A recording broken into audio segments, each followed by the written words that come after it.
Hello everyone, welcome back to a brand new video. There's been a lot of breaking news and let's just get into it. And let's get started firstly with the most important breaking news, which is Viktor Gyökeres. Now apparently David Ornstein and Fabrizio Romano have both confirmed that Arsenal have agreed personal terms with Gyökeres and Arsenal are pushing to sign Viktor Gyökeres, and apparently a here we go can be confirmed very soon. Now, this it was reported over the weekend that Arsenal were advancing on Viktor Gyökeres, and a deal was very close to being agreed. But for me personally, I didn't want to make a video on it, and then at the end, it just doesn't occur because firstly, it was a lot of Portuguese outlet. Okay, so I was waiting for a more, like a David Ornstein or Fabrizio Romano to confirm before I made a video on it. But it does look like it is true, and it looks like Arsenal are close to agreeing a deal for Viktor Gyökeres with Sporting Lisbon. And this deal, honestly, has got a lot of mixed reaction, and I understand. Okay, a lot of fans wanted Šeško. There were a lot of fans were invested in Šeško over Gyökeres for a lot of reasons. Firstly, because they believe that Šeško was, in terms of a pure footballer, he's a better pure footballer than Gyökeres. They felt that Šeško had more. He had a higher ceiling, and that's why they felt that it was worth investing into. And I completely understand that. But at the same time, Arsenal, for me, by the way, I was one of those fans that wanted Viktor Gyökeres. I wanted someone who can simply put the ball in the back of the net. And I tell you what, we've had Jesus, we've had Havertz.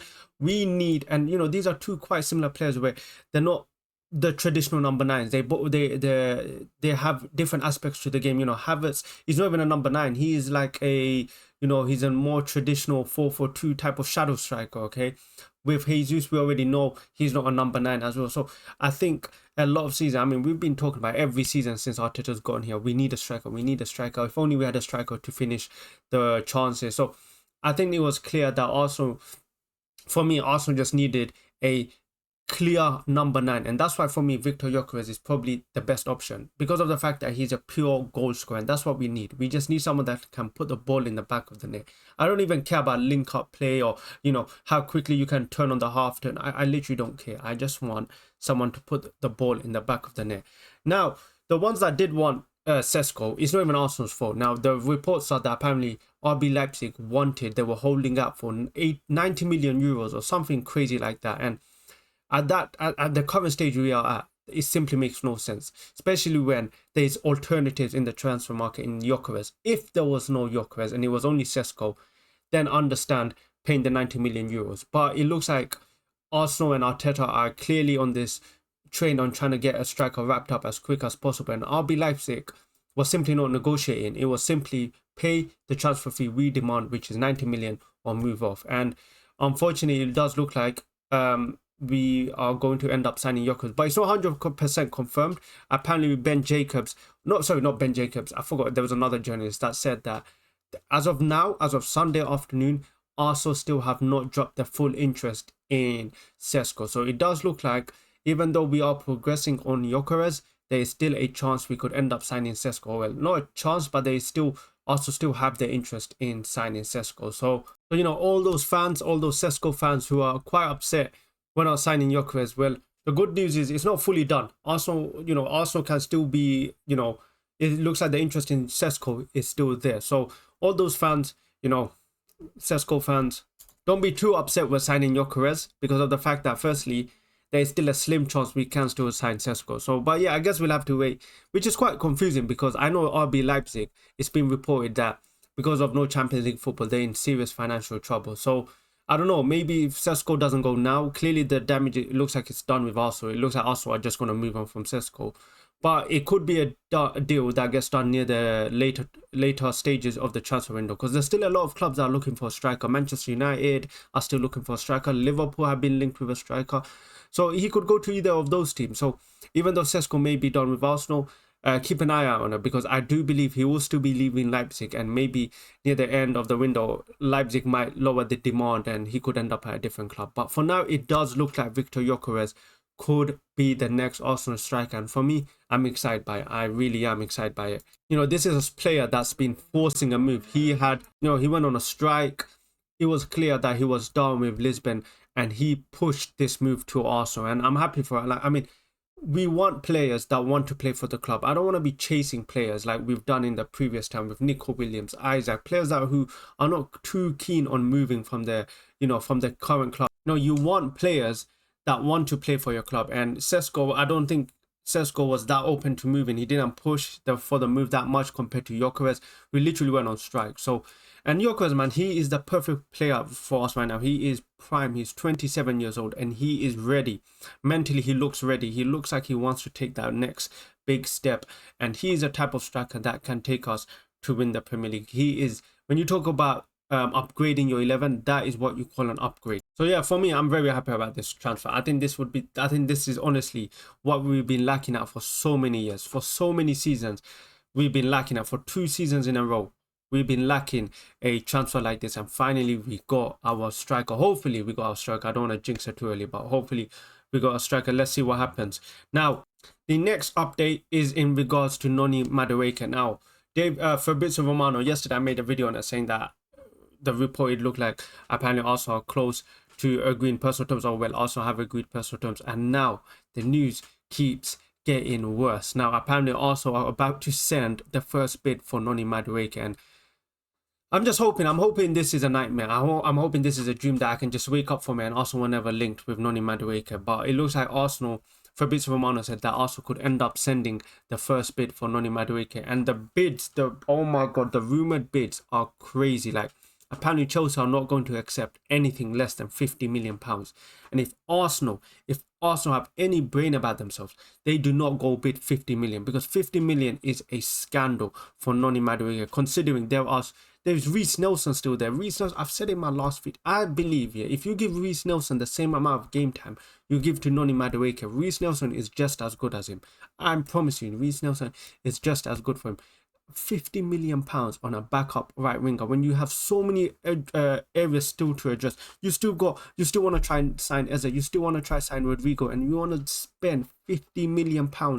What was the point of going cheap on Kepa, on our flipping Norgard and that, just to drop £50 million on Noni Madueke? I can't believe, if Arsenal do that is a disgrace. Because for me, I personally believe, right, us signing Noni Madueke basically means the end of Rodrigo. Now, I could be wrong, but I believe I've seen this club enough. I've supported this club long enough to know how they work. And if you honestly think Arsenal are going to sign Noni Madueke, Gyokeres, Eze, Rodrigo, 4 strikers, by the way. We have even signed 1 striker in the last 2 seasons. And you think Arteta is going to sign 4 in 1 season, then I am so you are gullible. Like, I know there's reports saying that Arsenal, they're not linked with each other, but I am telling you, this club does not work like that. This club will always try to go for the cheap alternative. And that's why, for me, if Arsenal sign Noni Madueke, we will lose out on either Rodrigo or Eze, 100%. I know they say it's not linked, but I think we will. For me, I think if Arsenal sign Noni Madueke, say goodbye to Rodrigo. That is the end of Rodrigo's pursuit, because you're trying to sell. Then the rumors are going to be we have to sell to buy. We're going to have to offload Martinelli on Trossard, and who's going to pay you any decent amount of money for both of them? Like, who's going to pay you £50 million for Martinelli? How much are you even going to get for Trossard? We ourselves only paid like less than £30 million. You're not going to get £30 million for Trossard. The most you'll get is maybe £20 million, £25 million if you push it. So for me, like I said, man, if Arsenal sign Madueke, I think that is the end of Rodrigo. And I know a lot of fans are using this point, right? Oh, last season we suffered without a Saka backup, and I agree. We missed out. We lacked a lot. Or well, it was bad for Arsenal without a Saka backup. But my argument is not that I don't want a Saka backup. My point is the fact that we need a left winger way more urgently. It's more of a bigger priority than we need a Saka backup. If us signing Madueke basically means the fact that we are not going to sign Rodrigo. That's what I believe. If Arsenal sign Madueke, and with my years supporting the club, I am telling you, that is the end of Rodrigo. I do not believe Arsenal will sign Rodrigo. I think Eze, maybe, but even then, I don't even know. I know Arsenal are going to try lowballing Palace, and Palace are just going to say, piss off. We don't even send us any more bids. So that's why, for me, that's the issue with Noni Madueke, is the fact that we're about to spend. People were saying on social, I've seen people saying 35 to 40 million pound. I don't know how dumb you can be. Like, you thought Chelsea were going to let Noni Madueke go for 35 million pounds. that means they would be making a loss on him. Noni Madueke, the way they want, if Arsenal to buy him, this is a deal that is going to be closer to £60 million, then it would be closer to £50 million. Mark my words, if Arsenal sign Noni Madueke, this would go up to almost £60 million with add-ons. I am that confident. So for me, I'm hoping this deal just, you know, goes on a pause, because right now I told you Arsenal need a left wing way more than they need a backup right winger. I'm sorry that, and if we sign Madueke, best believe that is our only winger signing. I promise you this will be the only winger signing. But yeah, he also said that apparently there's a big valuation gap between Arsenal and Chelsea. Let's hope it stays that way. Let's hope that Chelsea reject us and we just move on. So I'm just hoping on that. And the final announcement, which was really overshadowed by all the transfer today, is Zubimendi. That's why I wore the Spain top, a tribute to Zubimendi. Arsenal have finally announced the signing of Zubimendi, and my God, did that feel like a long time. And at one point, it did look like this transfer was potentially going to be stopped because of the fact that, you know, we started seeing the Real Madrid rumors, especially after the Euros, right? When you started seeing the reports of Real Madrid being interested in it, I was really, even myself, I was quite, you know, a bit scared. That I really thought for a fact that Real Madrid for a second might be, you know, taking off Zubimendi. But I'm happy, I'm happy that this deal has finally happened. He is right now the only confirmed signing that will really elevate us. So I'm happy with Zubimendi. And now if you look at actually the reports and the way this transfer was done, it's very interesting. You know, apparently Arsenal they promised Real Sociedad that we were going to sign both Zubimendi and Merino last year. That we were going to sign Merino first, and then we were going to come back the year after and sign Zubimendi. So this deal, it looks like it's been worked in. It's a deal that's been, you know, working in the background for over a year, and it looks like Arsenal's target was always Zubimendi. But yeah, it's a really interesting read. Go check out. But yeah, that's just my thoughts. Hopefully we get here we go with Gyokeres very soon. I mean, the reports are saying that we're gonna get a bid agreed or something. On reports in Portugal saying it's already done. The bid has already been accepted and everything. But yeah, I mean, I'm very happy to see that finally some good news after a very depressing week. But yeah, if you enjoyed this video, hit that like button. Let me know in the comment who you are most excited for Arsenal to sign. If you enjoyed it, hit the like button, subscribe if you're new, and I'll catch you guys in the next one.